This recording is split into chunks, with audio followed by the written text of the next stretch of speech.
All right. They just discovered this new recording of the Rebbe. The recording is actually from after Shavuot. The Rebbe would distribute wine, kosher bracha, after you do brachat hamazon. The cup you use is a cup of blessing. So they would distribute to thousands of people wine. So they discovered this recording where the Rebbe spoke right before kosher bracha. And the Rebbe said, it was the same as this year that Shavuot was part of Parshat Naso. And the Rebbe said that Parshat Naso means lift your head up. And he said that when it comes to sharing Torah with other people, sharing a mitzvah with other people, to lift your head up.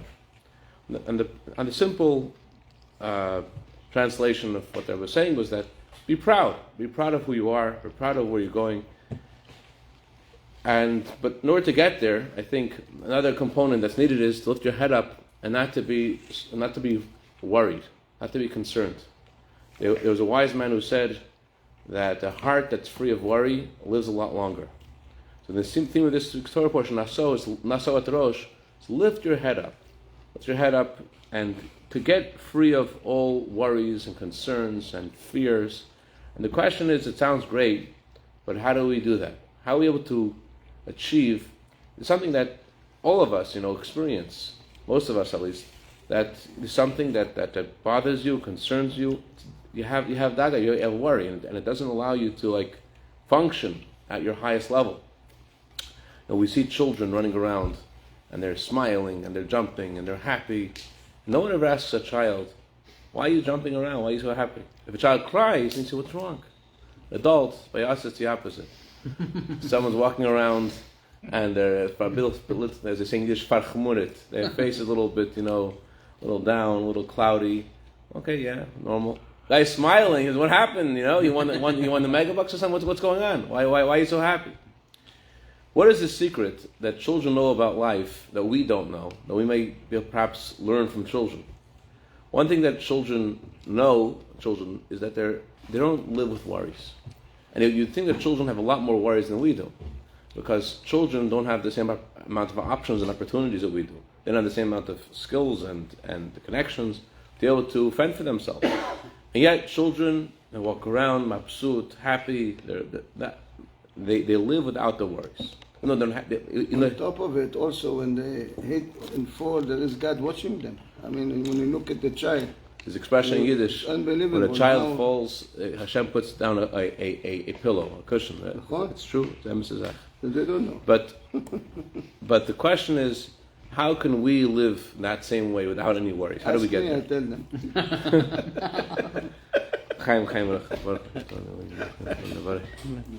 Don't worry. Our journeys in life, where we go from wherever we travel, is similar to the traveling of Jewish people when they were in the desert. How they traveled. The Torah says they traveled in the center. There was the temple. Around the temple were the Levin, those who served in the temple.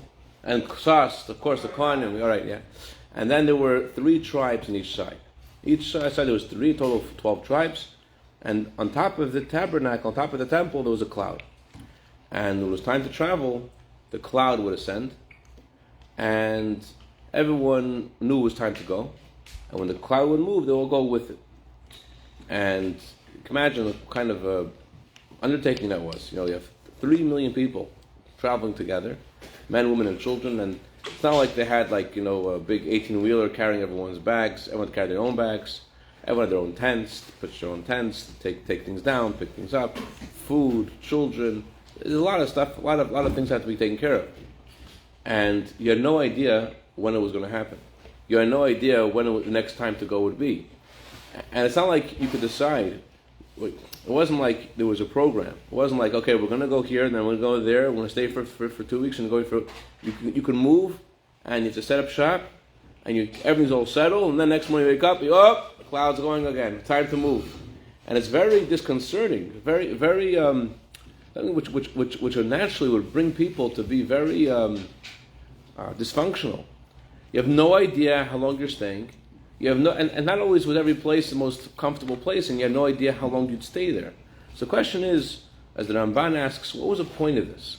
The Ohr HaChaim HaKadosh says this displays the love that we had for God. Hashem says in the Torah, I remember the love of your youth, the love of Hakala, that you walked after me in the desert. Okay, it does express that.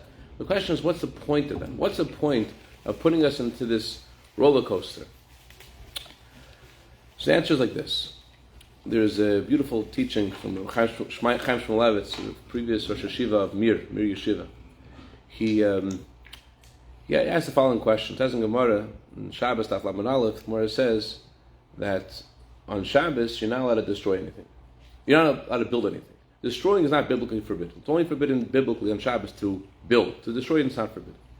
What if you destroy, we have intent to rebuild, your destruction is part of remodeling, let's say, that's considered, so that's forbidden. What if you're destroying one building, but your intent is to bring the stuff in this building to another location and to rebuild somewhere else? The halacha is, it's not considered building. It's considered destroying, even though we're rebuilding it. But rebuilding somewhere else is not considered halachically as building. It's only considered building if you rebuild in the very same place. The question is, all the laws of the Torah we learn, all laws of Shabbat, we learn from the construction of the tabernacle. And the tabernacle was always taken down and was rebuilt somewhere else. So the halacha should have been that whenever you destroy something, even if you're destroying it for the sake of building it somewhere else, it should also be considered like building. Because that's how it was in the tabernacle. All of our laws of Shabbat we learned from whatever happened in the tabernacle. Tabernacle, the way you took things down was, you took them down to rebuild them somewhere else. So how come halacha is that if you take it down, it's not, if you have in mind to put it somewhere else, it's not considered building. So the Gemara asks this question, Rabbi says, since by the tabernacle, God was the one who decided when we travel, it's considered like the same place. What does that mean? Why is it like the same place just because God said it? So he gave a beautiful parable. This woman is traveling around the world with her 5-year-old daughter. So she has to go through customs, she has to go through check-in, she has to go all the changing currency. Every place she goes is a whole hassle. And so you ask her, she's in Switzerland, she's in Belgium, she's in Argentina, she's in Brazil, she's traveling around the whole world. Where were you? So where was she? She'll say, I was in Switzerland, I was in Belgium. You ask the little girl who's going with her mom, where were you? What's the girl going to say? I was with mommy. I wasn't anywhere, I was with mommy, I was in the same place. So it's true that life, it could be like a roller coaster. Yankel comes into shul all smiling. Why is he smiling? He said, I hired someone in my company. You know how worry is such a terrible thing. It paralyzes you and stuff. I hired somebody. He's going to worry for me. I pay him $150,000. How much you pay him? I pay $150,000 a year, and he does all the worries. Well, how are you going to afford to pay him $150,000? Very simple. That's his worry. That's not me. Yes, that's his worry. So there are lots of changes that happen in life. It's true. And there are a lot of things people are concerned about. This woman, she couldn't fall asleep at night. Every night she was so worried that there'll be a break-in. Every single night. I just went to my brother-in-law's son's bar mitzvah, and I was outside of my car late at night. And this guy, I see someone like staring at me, like, "Oh my God, who is it?" The security, like, I was so scared. Anyway, so this lady couldn't sleep at night. She was so worried. 20 years she's worried. One day there's a break-in. It's a break-in. Her husband comes down the stairs. Oh, welcome! Please come upstairs. My wife has been waiting for you for 20 years. This is the thing she's worried about. Finally, you have it. Now we can finally address it. But the moment that we feel this amazing feeling, you're in a different world. You feel that you're in God's hands. You feel that someone's watching you, and you're not alone, and you're with Hashem. That amazing feeling puts you in a different place completely. Like this little girl, she's not in Switzerland, she's not in Belgium. Imagine that wherever you are, you feel you're part of like the same army base. You feel like you're always in Hashem's hands. Someone's holding your hand. Someone's hugging you. You're not. You may go from one meeting to another meeting, but you feel you're in good hands. So then you don't have the worry. Worry is a terrible thing. Worry stops it tomorrow. It stops us from doing things today to make things happen tomorrow because we're too worried. Well, what happens if I do this? Maybe that will happen. Besides that, worry steals our today. Worry takes away all the pleasure of the today. There was a rock star, a Jewish rock star, who had this custom of, at the end of his performance, he would say chapter 23 of Tehillim.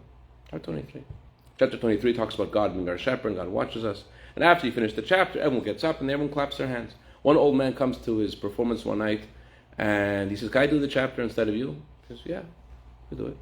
So this singer, he sings it the way it's meant to be sung. He has this old man is Hashem whatever, and he finishes, and no one claps, no one stands. Then he starts to cry, and as he finishes crying, he calms down. Everyone gets up, and there's it's electric. There's electric.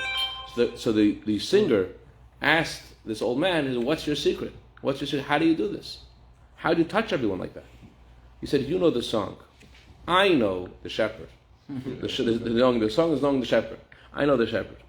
There was someone who came to the Rebbe in an audience, a private audience. He told the Rebbe, "I have all these worries, all these things I'm worried about, and it bothers me, and I can't function." The Rebbe told him something very amazing. The Rebbe said to him, "I want you to write down all the things you're worried about in your life. Write it all down, and see which of those things actually happen." Well, a lot of time we spend worrying. It's true. But Nissim Mangel, he is an older chassid, ein gesund, living in Brooklyn. He's actually the one who translated the siddur we have, English siddur. He was in Holocaust survivors. Last name is Mengel and Mengele, Yimach Shemay, and he had a few exchanges. It's an amazing life story. Anyways, he was in death march. He was walking and by the Nazis, and he had no strength to walk anymore. He was 11 years old when the Holocaust began. He had no strength to walk anymore.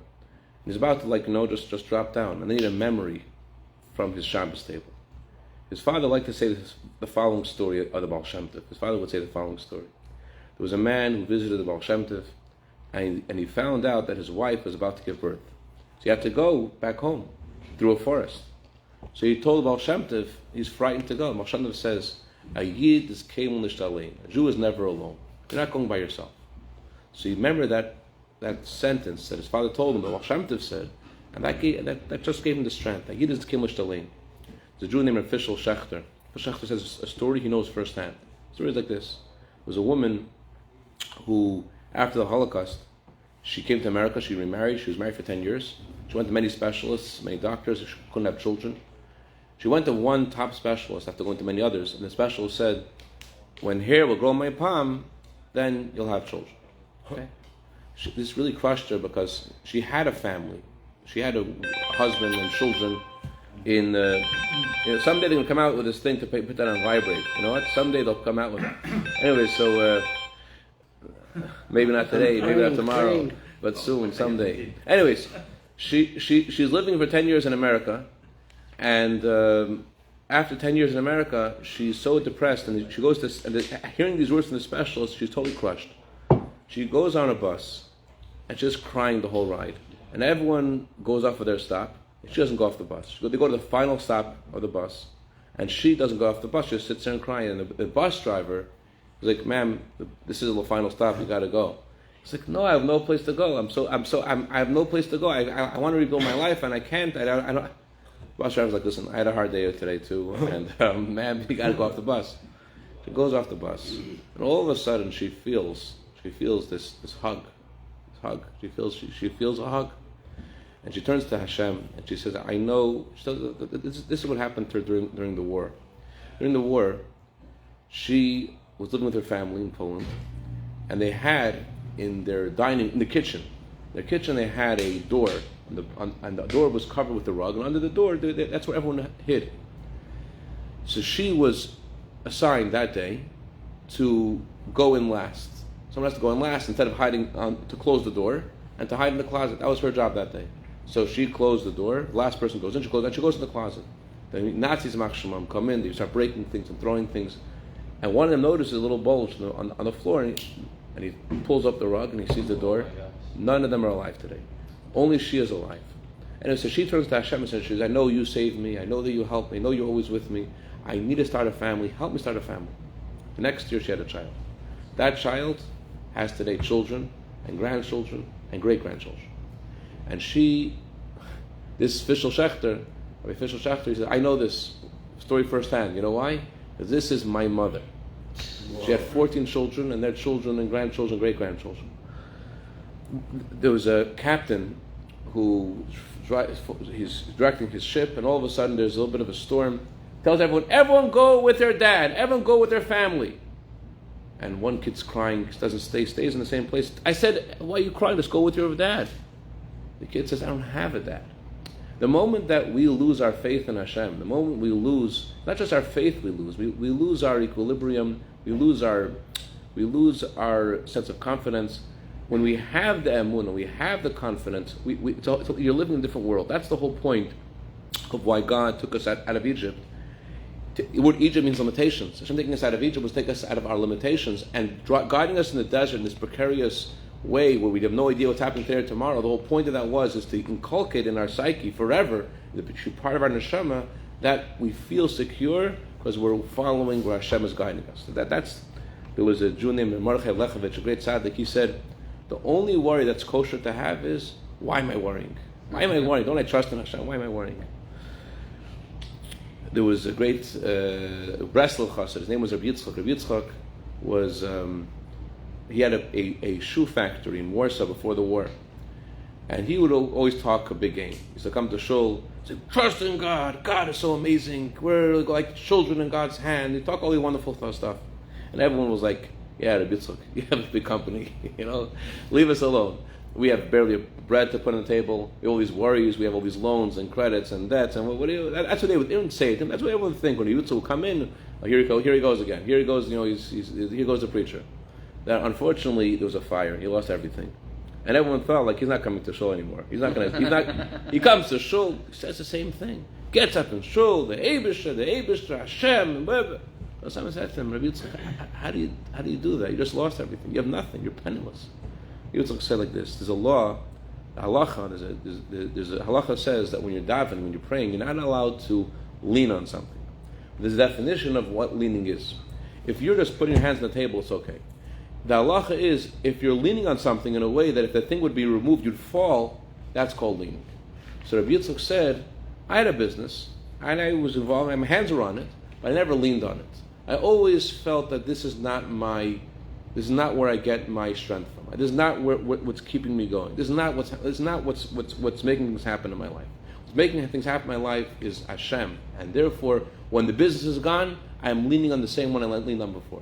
That's what the Torah wants to tell us with his story of the clouds. The halacha was the clouds didn't just go. They would first blow the trumpets before before the clouds would move. First it would blow the trumpets, and after the Jews arrived in Israel, the trumpets were hidden. The Sfas Emes says, where were they hidden? Besides the fact that the physical trumpets were hidden, also hidden within us. Whatever the Torah says something is hidden means that you have to hold on to it. We have to hold on to this idea of the clouds. We have to feel whatever is going on in our life, it's by Hashem's hand, and we're not being thrown around. Whenever we feel we're stuck or something, we have to feel like we're not alone. That someone takes care of all of our worries. Why do we worry? Where does our worry come from? We have two souls. We have a godly soul, we have an animal soul. Our animal soul is our ego. Our ego always wants to be noticed. So our ego, how does ego get noticed? What's going to happen to me? Ego is always asking, what's going to happen to me? That's where worry comes from. Our godly soul, our deeper self, our real self, our neshama, is always connected to Hashem. Our neshama doesn't worry. Our neshama feels connected to Hashem. I'm in a good place. And we need to, if two voices inside of you. Imagine you have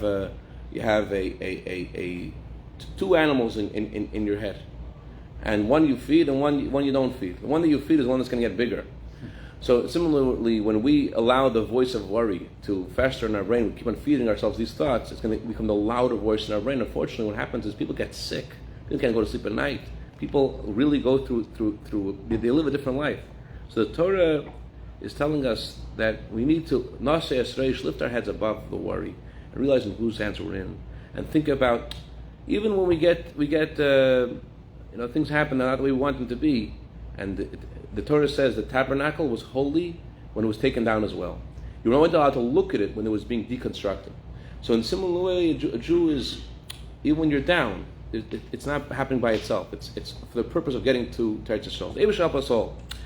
That we should have emunah, we should have trust in Hashem, we should realize whose hands we're in, and have confidence, have trust, and have power in our faith in Hashem. And when we arrive in Yerushalayim with Mashiach, take me a mamash.